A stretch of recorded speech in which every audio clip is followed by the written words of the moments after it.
welcome to another episode of the Bug Bite hosted by yours truly, Tech Coach Ralph, where we are engineered to win. In today's episode, we are going to be talking about the Fulton County in Atlanta, Georgia, the Fulton County cybersecurity hack. You may have been hearing a lot about Fulton County in the news, particularly not for good reasons, related to President Donald Trump, as well as the District Attorney Fannie Willis. But they have also been suffering from a cybersecurity attack, which we are going to look into and the effects on that. But before we do that, do me a big favor. Go ahead and like the video, subscribe to the channel, and hit the notification bell so you can know every single time that we go live and drop new content on this channel so that you can stay informed. But let's go ahead and jump into this story about the cybersecurity attack happening in Fulton County. All right, so we have two articles that we're going to be reviewing today. The first one is an earlier article, which is going to get us caught up to what's going on, and then we're going to look at an update. So the first article says Fulton County ransomware attack prompts $10 million IT overhaul. The plan to upgrade Fulton County, Georgia's internal software system is being sped up following a recent ransomware attack. Commissioners have approved a $10.2 million overhaul of the county's internal software system. So let's find out more about that. And this article is from govtech.com. Right? It says a plan to upgrade Fulton County's internal software system is being sped up due to the recent ransomware attack. During a Wednesday meeting, Fulton County commissioners approved a $10.2 million payment to CGI Technologies and Solutions Inc. to do a full overhaul of the county's internal software system. Fulton's county manager, Dick Anderson, said CGI stepped in after the January cyber attack to enable the county to make its payroll to employees and recover data.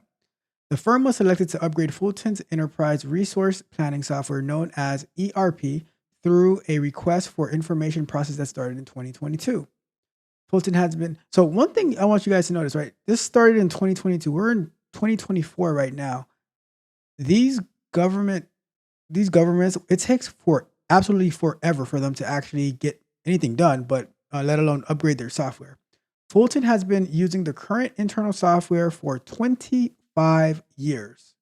Like I just said, it takes them forever. So before the year 2000, they've been using the same software. Officials said, adding that it's seven versions behind modern technology. Now, why do you think they got hacked, right?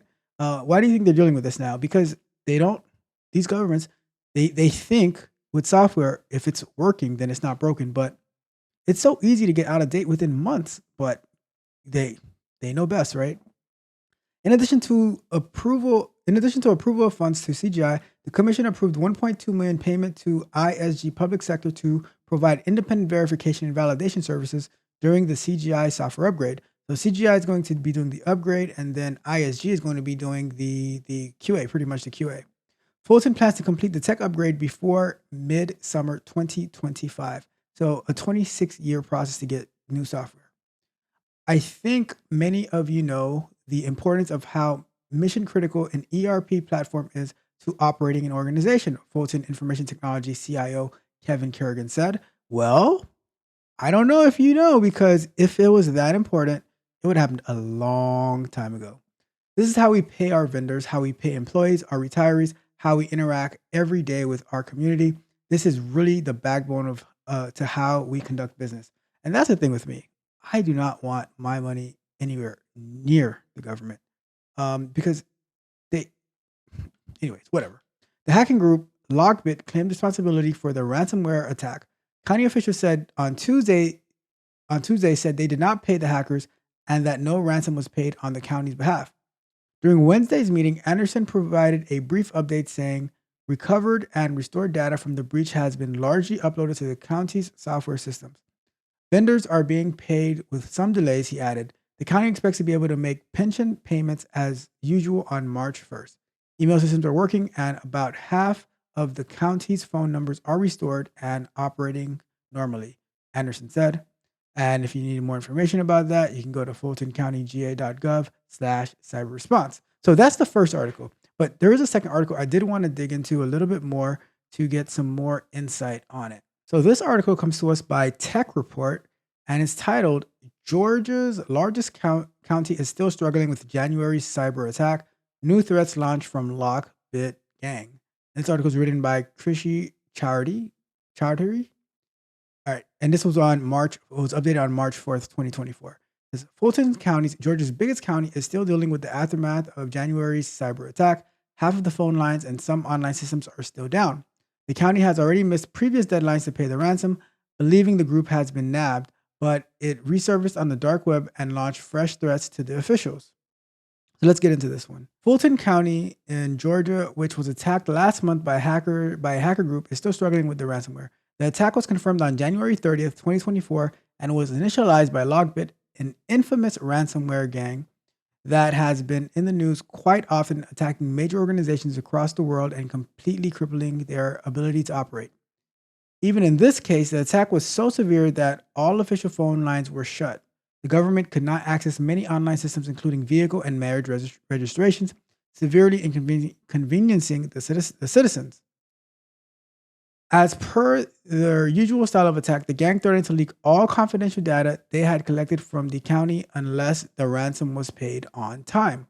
The content of the stolen data is mostly unknown except for two facts. It contains sensitive information about the residents, and it contains some records related to the county's case against former President Donald Trump. So, will the county have to pay ransom? The deadline for the ransom to be paid was last Thursday as of March 4th. But 2 weeks before that, the group investigation by major law enforcement agencies from different parts of the world claims to have disrupted the Lockbit operation. The message was posted on the group's official website, claiming that it is now under the control of authorities, after which 2 people from the gang were arrested overseas. However, it looks like the danger isn't averted, at least not yet. Some members of the ransomware gang surfaced on the dark web again and launched new threats to Fulton County, asking them to pay the ransom. Although their old deadlines has passed, it looks like no stolen data has been leaked online yet. And this quote by Robert Pitts, Fulton County Commission Chairman, says, "We are not aware of any data that having been released today so far. That doesn't mean the threat is over by any means, and they could release whatever data they have at any time, today, tomorrow, or sometime in the future."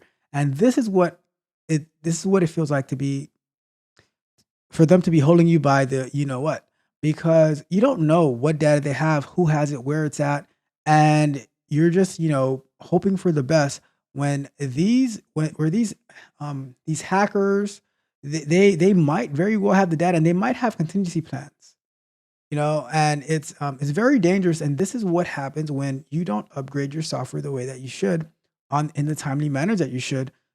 A lot of times we get alerts on our phones like, hey, you need to get the latest software, and like, oh, I can wait, and then you end up getting some type of bug, some type of defect, and it's because you were trying to not go with the recommended procedures. So let this be a lesson to you.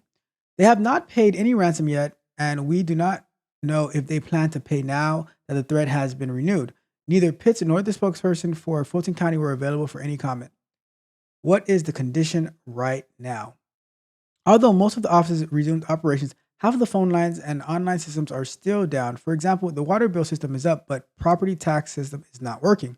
The government is doing its best to restore all of the services as soon as possible. And while the case against Trump has suffered delays and obstacles post-attack, Fulton County District Attorney Fannie Willis said that the case documents are still safe. Once their system is back up, they can pick up from where they left off. That's because they kept the documents in a separate and highly safe space where it's almost impossible to access without authorization. So they believe. This statement certainly contradicts what Logbit said about having the case documents, but some industry experts have called the claims bogus in an attempt to extort more from the county. Some even say it's Logbit's strategy to exaggerate the extent of the attack so they can extort more. At the end of the day, who really knows what they have, what they don't have? I mean, when you do not protect your processes, when you don't protect your systems, then this is the threat that you become under, because you are not properly protecting, yourself, your constituents, and all these people become in danger. So let's go back to the full screen. Let's wrap this up. So as we've been going through the past few weeks about GRC, and we've touched on different aspects of cybersecurity, this stuff is of the utmost important, and we should all be very, very vigilant.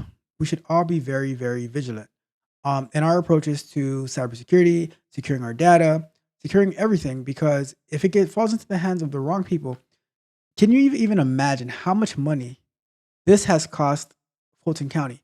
I guarantee you this: it cost them a lot more going through this the past few months than if they had just progressively updated their software throughout the past 25 years, right? Totally foolish, could have been totally avoided, but this is what you get. So think about it and just make wise decisions in our personal lives, in our work lives, in our professional lives, all of the above, right? And be careful putting your information in the hands of the government, but we all know that already, okay? Anyways, thank you so much for tuning in to another episode of The Bug Bite. Hopefully you found this helpful and informative. And if you did, please let me know in the comments. Drop me a comment. Let me know if you have any questions, if you have any ideas for The Bug Bite. Do not hesitate to let me know. I love to interact with you and to know more. And we can do this together, all right?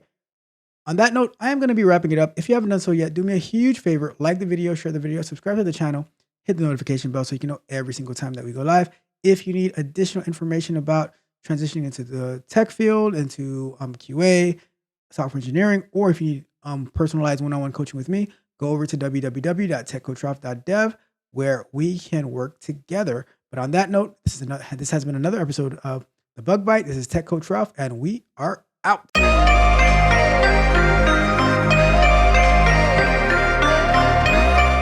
If you enjoyed the fascinating information shared in this video and you want more, be sure to hit the subscribe button to Tech Coach Ralph to be notified for new videos.